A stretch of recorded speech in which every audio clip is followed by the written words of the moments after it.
To assess the global implications of the DPRK missile launch, we are joined now by Wang Peng. He's a research fellow at China Institute of Fudan University. China doesn't want instability on the Korean Peninsula, wants a measured response. It's cautioning everyone, urging actually caution, and feeling like a diplomatic solution is really the only solution. But how does the ICBM launch change the calculus for China? Well, the ICBM just tested by North Korea, I think it changed the security surface of China to some extent. For example, we know that just several days later, Xi Jinping will meet Trump in Hamburg, Germany.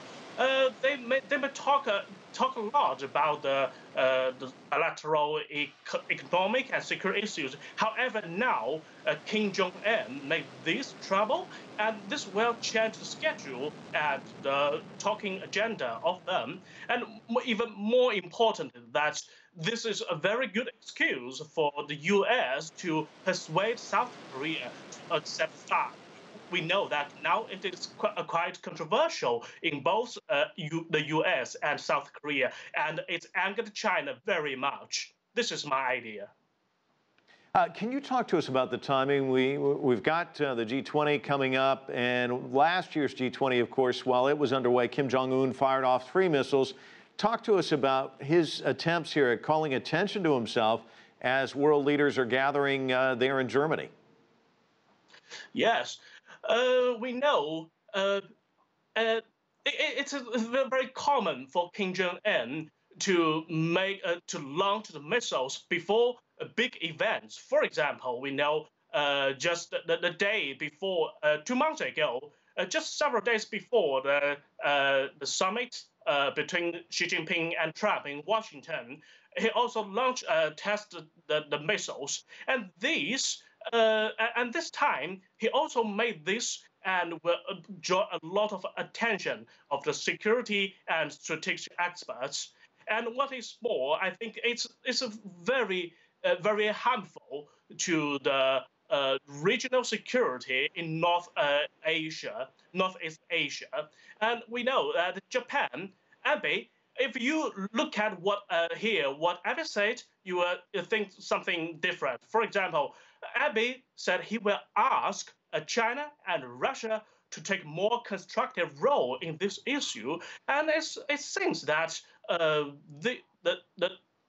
testing launched by Kim Jong-un will make some excuse for Japan to pursue its normalization process, and very good, maybe to some extent, the good news for Abe to rearm the Japanese army, and this will absolutely make the worst of China and Japan's bilateral relations and some other sideway effects. So you see this unwinding on a lot of different levels. What's the solution? Well, it's very hard to say. Reasonably, we may predict that for the UNSC, they will not make any radical resolutions. I guess they may also first condemn DPRK. Second, make even more restrict economic sanctions. However, we must ask ourselves, does the economic sanction work? It is very questionable, because you can look back the last 10 years.